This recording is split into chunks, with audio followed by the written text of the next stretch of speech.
Assalamu Please be seated. Thank you.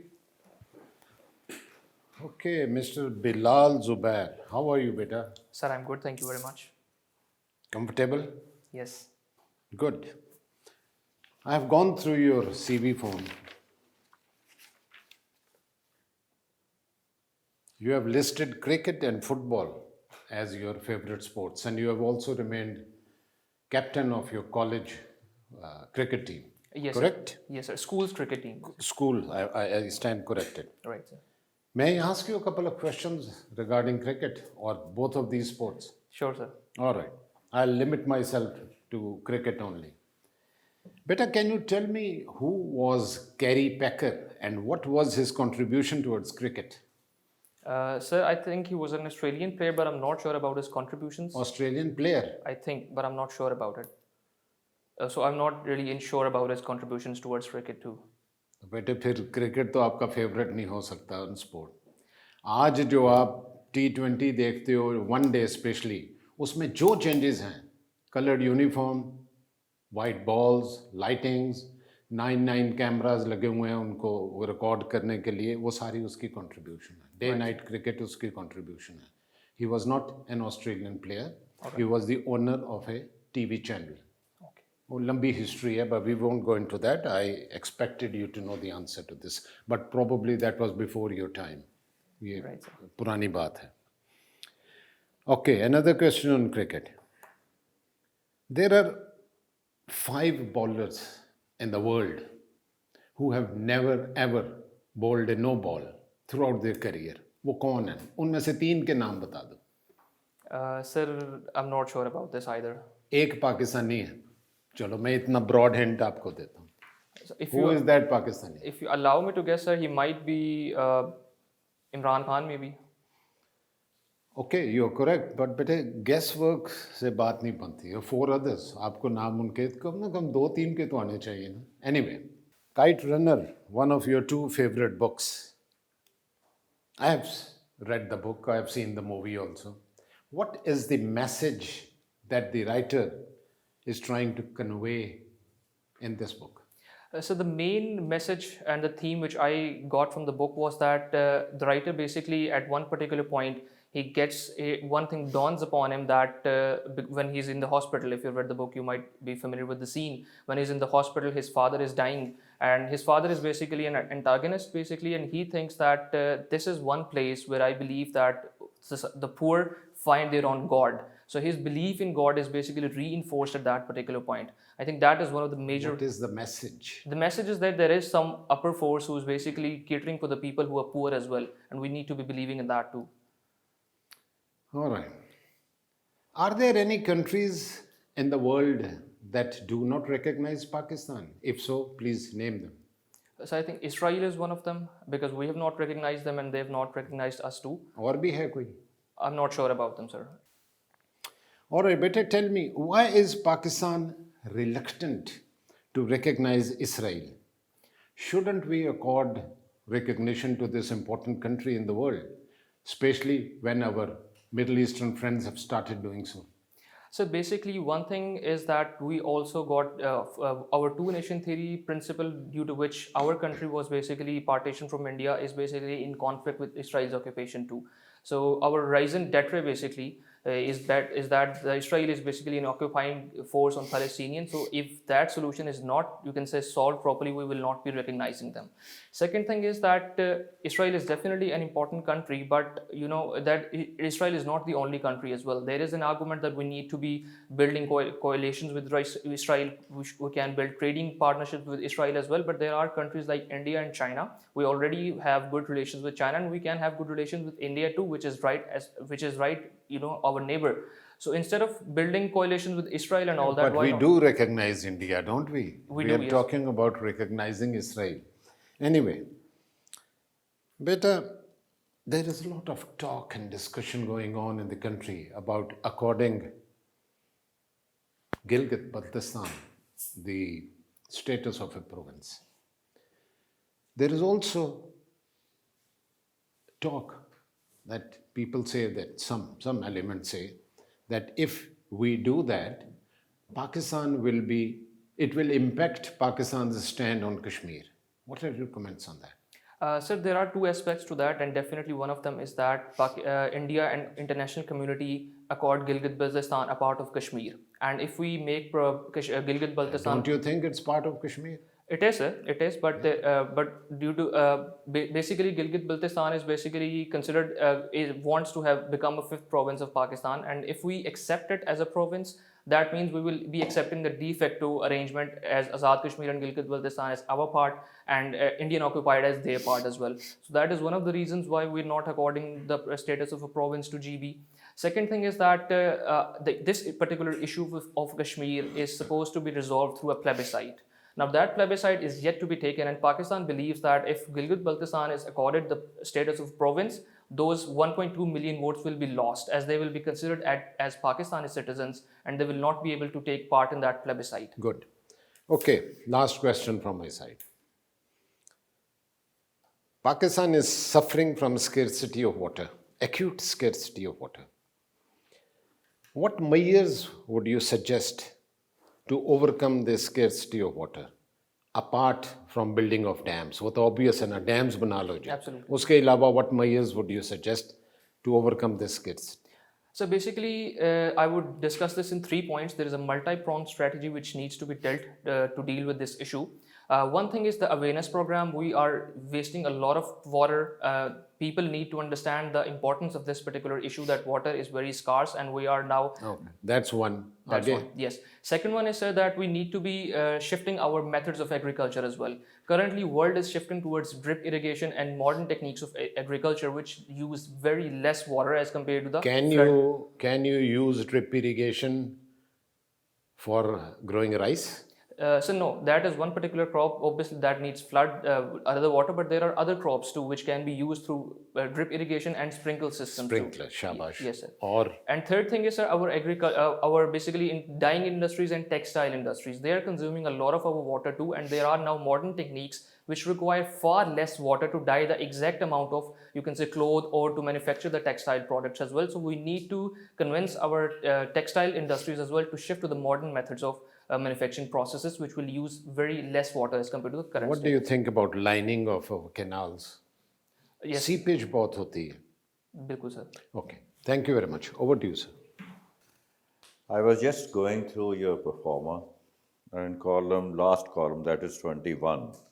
You have mentioned 2 events, national and international events. Trump's election to the White House and Pakistan being placed on FATF's grey list. How do you think that with the change in American administration, Pakistan's prospects with regard to relation between Pakistan and America?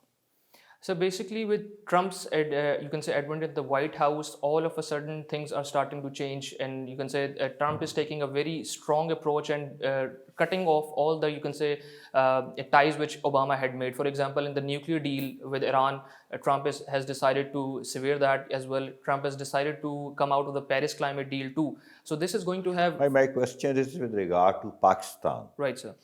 So with Pakistan, is because I think there's. Do you think there is any scope of improvement of relationship between Pakistan and America after coming into power of new president?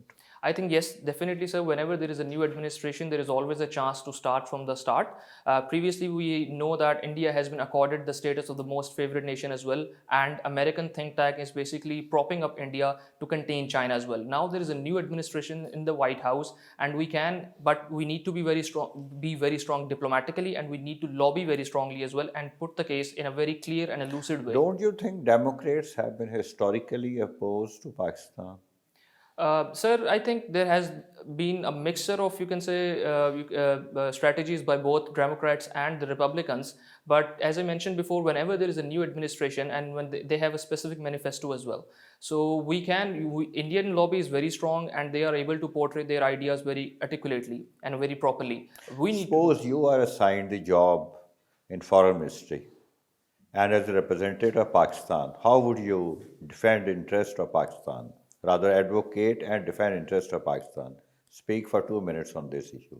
First of all, I would try to bring the attention towards the issue of climate change. We're one of the most vulnerable countries which are hit by the climate change as well, and America plans to invest into this particular issue too. So we need to present them the ideas that we are very far less contributors towards carbon. We need some funds and we need some modern techniques which can be shifted towards our country as well. Second thing is the trade element. We can tell them that already there is a very large room of improvement of FDIs. Pakistan is a very good country. We are making some laws for ease of doing business as well. So why not invest in Pakistan with respect to renewable energy resources as well?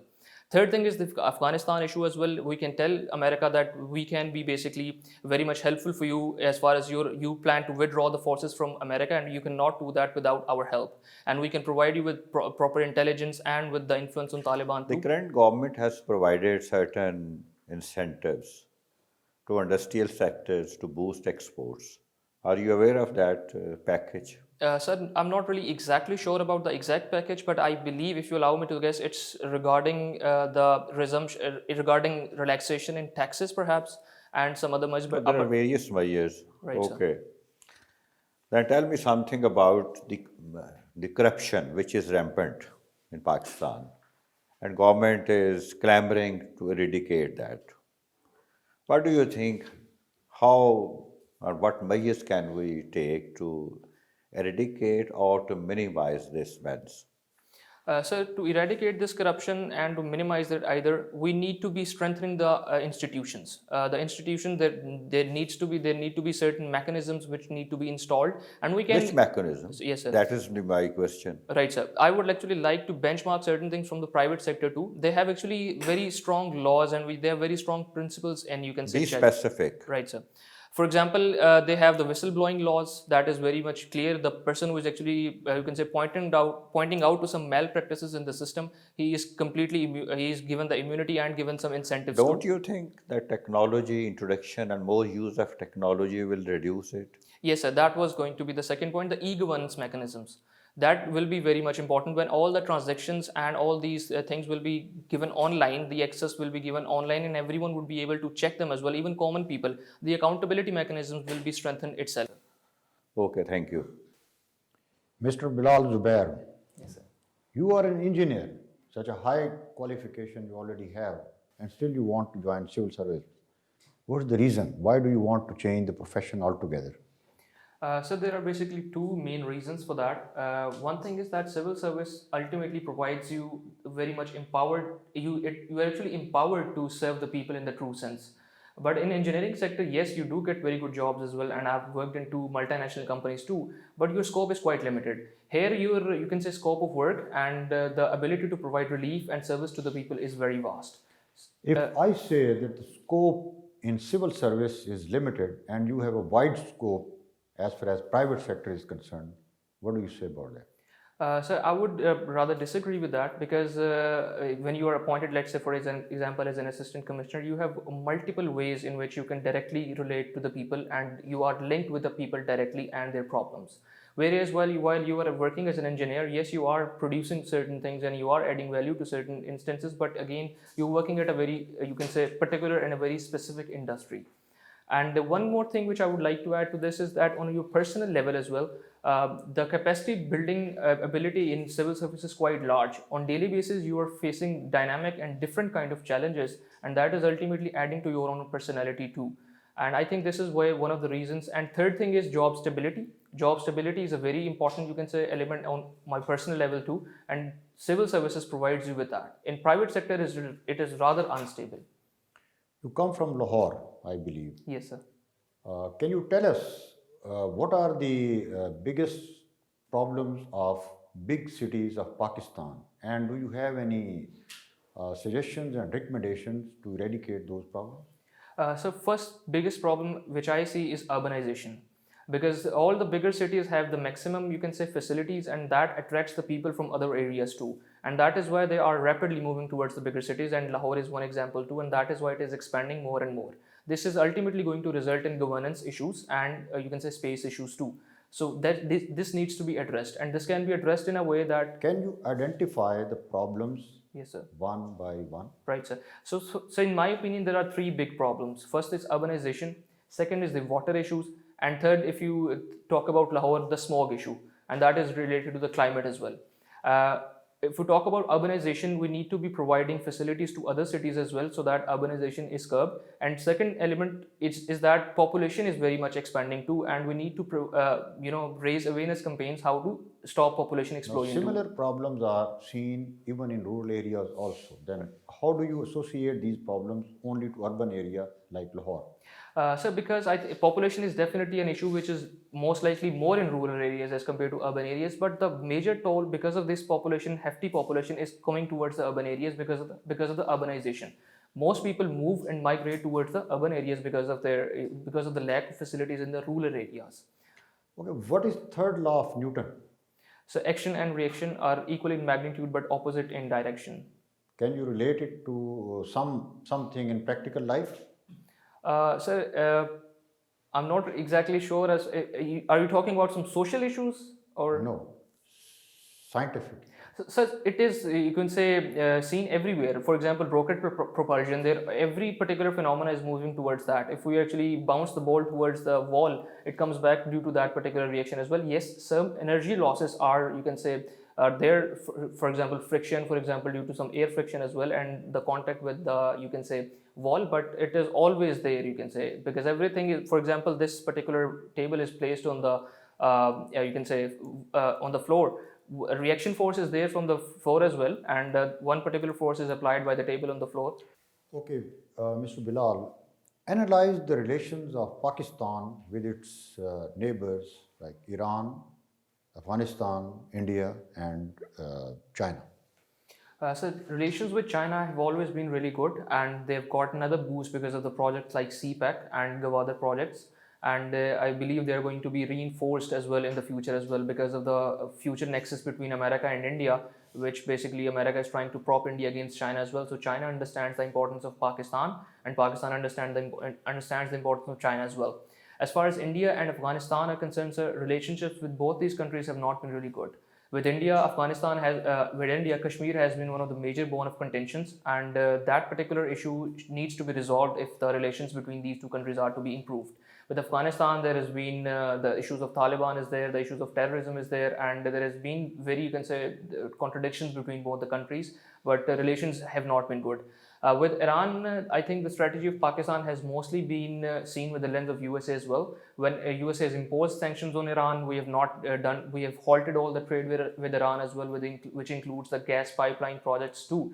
But once the relations with America has been improved, our relations with Iran have been improved too. But you can say the relations with Iran have been fairly stable when we compare it to Afghanistan or India. What's a cash crop? So I believe cash crop is one of those crops in which are basically exported to the other countries in order to get the revenues. Can you name 2-3 cash crops So in cotton, Pakistan? I believe cotton is one of them, but I'm not sure about the others. Okay. Can you tell us certain steps which government of Pakistan has taken to upgrade the life of transgender? Sir, as far as you can say transgenders are concerned, certain rules are being, you can say, made so that they can be incorporated into government services, and there's a particular quota as well for transgenders. And now, there is a awareness campaign not by the government too, but from the, you can say, NGOs and civil society as well, to incorporate them into the mainstream society. Okay. Where is the location of Thal Desert? So Thal is, if you allow me to guess, I think it is in Bahawalpur. No. Yes, sir. Thank you, sir. Bilal Zubair, you have studied sociology as one of your optional subjects. Yes, sir. What are the 3 perspectives of sociology? So three perspectives of sociology are structural functionalist. There's a critical perspective as well, and there's the interpretive perspective of sociology. Symbolic interactionist, Yes, sir. conflict perspective. And the structural functionalist. Okay. Explain the structural functionalist school of sociology. So basically, structural functionalists consider the society as a part of a system. You can say a complex system in which different parts are interacting with each other in order to do the desired work. I would like to explain it with an example of a car. A car has different, you can say, components, let's say tires, let's say engines. although all of them are not equal, but they are contributing towards the car as well. So structural functionalists believe that every specific individual, every specific class or the gender as well has a certain role to play, and that role needs to be assigned to that particular class so that society progresses as a whole. So, what is the contribution of Herbert Spencer to sociological thought? So Herbert Spencer basically was again a structural functionalist, and he basically compared the, you can say, society with that of an organism. And he believed that societies are complex and organisms are complex as well, and they evolve from smaller to the bigger, you can say, size. Okay, since you have worked with packages, so shed some light on the work of Frederick Taylor. Right, sir. So Frederick Taylor basically gave the concepts of time and motion, time study basically. He basically standardized the jobs of certain people by analyzing how much time does it take to perform a certain task of work. So basically, he basically conducted that particular study, that how much standardized time is required, and then assigned that particular time to a particular task. That what resultantly basically when you can say when a product was being made, that was being made on a particular time, and a specific lead time could be, you could say, calculated afterwards. So it led to greater efficiency, Yes, sir. specialization, Yes, sir, absolutely. Standardization of the work as well. standardization. Right. In your view, will Pakistan come out of grey list of FATF? You know, there is going to be a review meeting in February next year. Recently, I was reading in the newspaper an article which was very heartening, that Pakistan has shown satisfactory compliance in 21 out of 27 areas. So, in which 6 remaining areas Pakistan still needs to do more to come out of the grey list? All right, sir. So, in my opinion, Pakistan would come out of the grey list in the next review as well, because as you mentioned before, we've already complied to almost 75% of the action plans. Now, only 25% of them are left. The points which are left are basically dealing with the implementation of the mechanisms which have already been installed.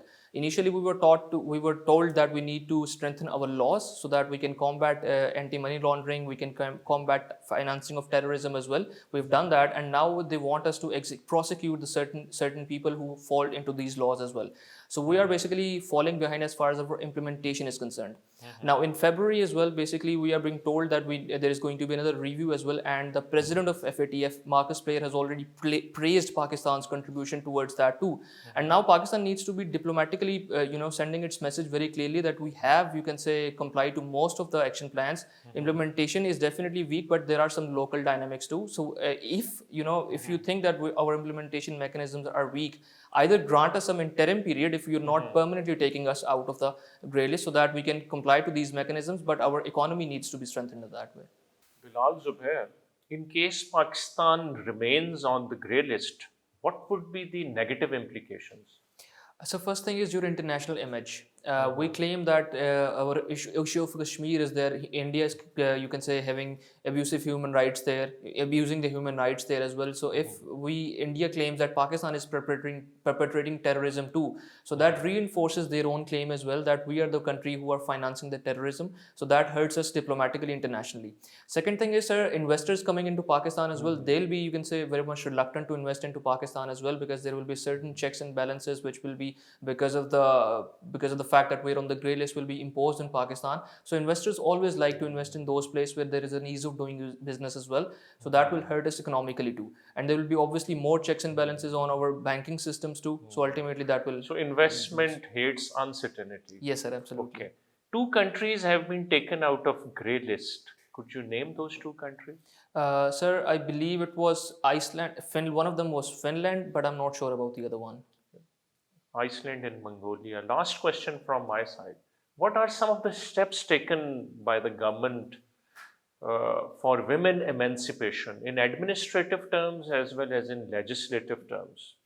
Sir, as far as the legislation is concerned, as far as administration is concerned, we have established VAWCs where you can say women can, complain, and then there are, you can say, in the concept of violence against women, they can complain and go to those centers and seek help from there too. There have been laws as far as the anti-harassment laws as well, because whenever there is a harassment case in the you can say office. Women can complain to that, and there's going to be a certain board which will be set and hear the inquiries too. So there are certain harassment laws now in place too. And as far as this is basically on the administration as concerned. Women Ombudsman, Office of the Women Yes, a Ombudsman woman is there. ombudsman is there as well. There is a 10% quota for women in civil service. They have been given more seats. So government has taken many steps, Yes, sir. both administrative and legislative. Yes, you were coming to legislative steps. So these are basically, you can say, because of the legislations that now we are going to be, you can say, there is going to be specific punishments for, you can say, people who are committing the acid crimes as well. There is going to be certain amount of punishment which is going to be regarding the harassment as well. And even in the, you can say, in bazaars or, the teasing element was there. Now there are certain laws in place. I do not really know the exact laws, but I've read them that there were laws person who is offending these things will be punishable. So, what is the international perception about this issue? I mean, there is a global parity, gender parity report. So, what is Pakistan's international standing on this issue? So Pakistan's international standing is quite low, and Pakistan is probably the second worst country when it comes to the women too, as far as the report is concerned of what Women Economic probably Forum's report was there, that Pakistan is the second worst country. Pakistan is taking steps, but the patriarchal attitudes and you can say the specific mindset of the people are still yet to be changed, which is obviously going to take some time, and that will gradually change once the education seeps in, because our literacy rate is still very low. Okay, thank you very much. Thank you very much, sir. Mr. Bilal Zubair, well done, bete. I think that ends your interview with us. Thank you very much, sir. Thank you very much. Have a nice day. Thank you. Thank you. Okay, now that the interview is over, let's consult each other and try to compare notes about the gentleman. Let me start with you, sir. Sir, I think he speaks a bit too fast, as a result of which sometimes he minces his words and does not pronounce it clearly. Similarly, on the issue of corruption, he couldn't give any analytical answer. But on the whole, I think his communication skill, considering his reasonable good communication skill and eye contact, I think he should be given at least above 60. Okay, thank you. I think he appears to be a good candidate, and he was in a position to analyze various issues posed to him, and especially on current affairs, international affairs. And then he could speak very well, though he was speaking a bit fast. But naturally, when a young man like of his age is there for such a forum, it is bound that he is likely to commit some of the things which are otherwise not expected. But he was confident, he spoke very well, and he came up to the occasion. Now, we cannot expect him that he would be knowing each and everything, but we are going to ask from him. Otherwise, he appears to be an all-rounder. He is a good candidate. And the way he presented himself here, I recommend that he must be awarded about 65 to 70% mark. Thank you. Kamran sir. Thank you, sir.